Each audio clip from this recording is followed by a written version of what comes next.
ಸುಯೋಧನ ಊಟ ಯುದ್ಧಕ್ಕೆ ಬನ್ನಿ ಬನ್ನಿ ಐವರು ಬನ್ನಿ ಬನ್ನಿ ನಿಷ್ಕಾಂತವ ಪ್ರತಿಯೊಂದಾಗಿಸುತ್ತೇನೆ. ನೀನ್ ಕರಿಬಹುದು, ನಾನು ಒಪ್ಪುವುದಿಲ್ಲ. ಯಾವುದೇ ಸಂದರ್ಭದಲ್ಲಿ ಓರ್ವನಿಗೆ ಹೋರಾಟ ಮಾಡುವುದು ಧರ್ಮ. ನೀನೇನು ಐವರು ಬನ್ನಿ ಹೋರಾಟಕ್ಕೆ ನಾನು ಸಿದ್ಧ ಅಂತ ಹೇಳಿದ್ರು ಒಪ್ಪಲಾರೆ. ಹಾಗಾಗಿ ನಿನಗೆ ನಾನೀಗ ಒಂದು ಅವಕಾಶ ನೀಡ್ತಾ ಇದ್ದೇನೆ. ಇವತ್ತು ನಿಮಗೆಲ್ಲ ಅವಕಾಶ ಕೊಟ್ಟಿದ್ದೆ ನಾನು. ಮತ್ತೇನು ಹೇಳ್ಕೊಳ್ಳುವುದೇ ಬೇಡ. ಯಾಕೆಂತ ಹೇಳಿದ್ರೆ ಇಲ್ಲಿವರೆಗೆ ನೀರಿನಲ್ಲಿ ಇದ್ದ ನೀನು ಮೇಲ್ ಬಂದವ ನೀನು.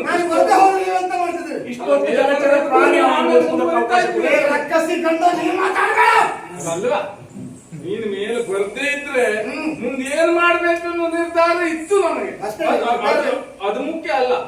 ಮೇಲ್ ಬಂದ ಮೇಲೆ ಇದು ಈಗ ನಮ್ಮ ಸ್ಥಳ, ನಾವು ನಿನಗೆ ಅವಕಾಶ ಕೊಡುವುದು. ನಿಮ್ಮದೇ ಅಂತ ಸ್ಥಳ ಇದೆ. ಕಾಡ್ತಿರೋರು ನೀವು ಪಾಪಿಯ ನಿಮ್ಮ ಸ್ಥಳ ಅಲ್ಲ.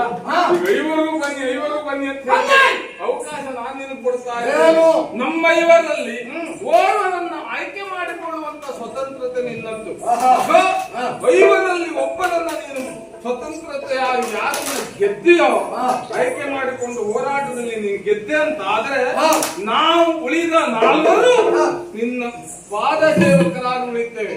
ಈ ಮತ್ತೆ ವನವಾಸವನ್ನು ಸೇರ್ತೇವೆ. ನಿಮ್ಮಲ್ಲಿ ಒಬ್ಬ ಸತ್ತರೆ ನಿನ್ನ ಪಾದ ಸೇವಕರಾಗ್ತೇವೆ, ಮತ್ತೆ ಕಾಡಿಗೆ ಹೋಗ್ತೇವೆ.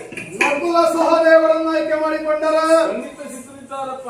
ಅರ್ಜುನನ್ನು ಆಯ್ಕೆ ಮಾಡಿಕೊಂಡರೆ ಕರ್ತವನೇ ಅವನು ದೇವ ಬಾ ಎನ್ನುವುದಾಗಿ. ಈಗ ನಿನ್ನನ್ನ ನಾನು ಆಯ್ಕೆ ಮಾಡಿಕೊಂಡರೆ ಸದಾ ಸಿದ್ಧನೇ. ಯಾರು ಯಾವುದಕ್ಕೆ? ಯುದ್ಧಕ್ಕೆ. ಇಲ್ಲಿ ನಡೆಯುವುದು ಗದಾ ಯುದ್ಧ ಬಿಟ್ಟು ನನ್ನಲ್ಲಿ ನೀನು